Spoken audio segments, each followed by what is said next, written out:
फिक्र वो जो जीरो अंतर में उद्मा सच्चाई में खादा चांगे केड़ा सदमा रैस अयाज़ नूर जिन ले विञायो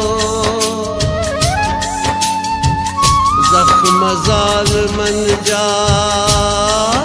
छुटंदा न दिल मां।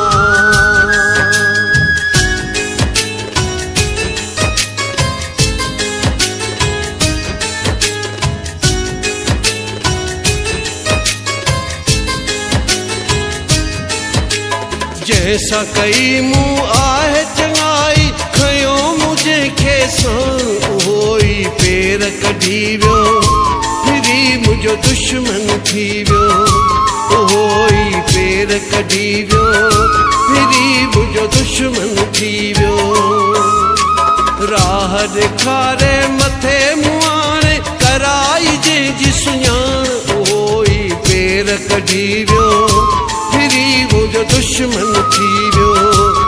होई पेर कढी वियो फिरी मुझो दुश्मन थी वियो।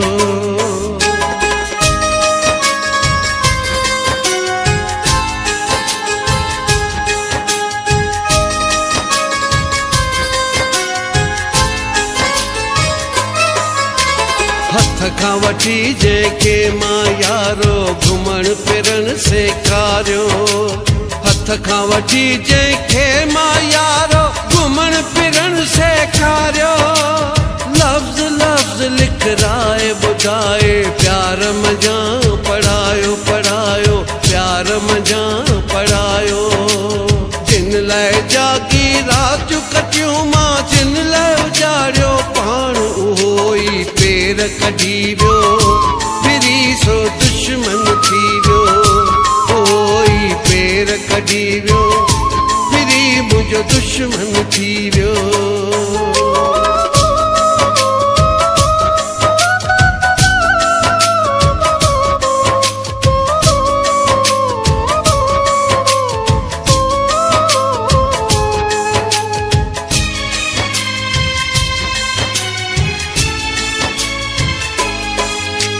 ॾाढी आ घबराहट मूंखे सोच अचे थी छा छा ॾाढी आ घबराहट मूंखे सोच अचे थी छा छा ऊंदाहीअ में पंजाबी जो साथ छॾनि था पाछा पाछा साथ छॾनि था पाछा ॿिन्ही हथनि सां मूंखे लुटे वियो सम्झी मूंखे अणजाण उहो ई पेर कढी वियो फिरी सो दुश्मन थी वियो होई पेर कढी वियो फिरी मुझो दुश्मन थी वियो।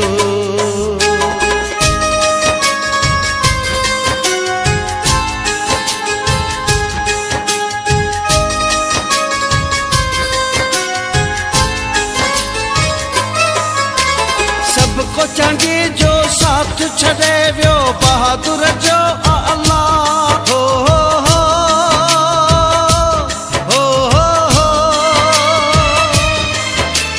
सबको चांगे जो साथ छॾे वियो बहादुर जो अल्लाह नियत मंदा मुझी नियत लोड़ींदा रब ते आवे साह मुझो रब ते आवे साह हर को चवे तो आऊं मथाऊं इहा इहा छिकतान उहोई पेर कढी वियो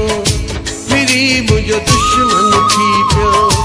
उहोई पेर कढी वियो फिरी मुझो दुश्मन थी वियो।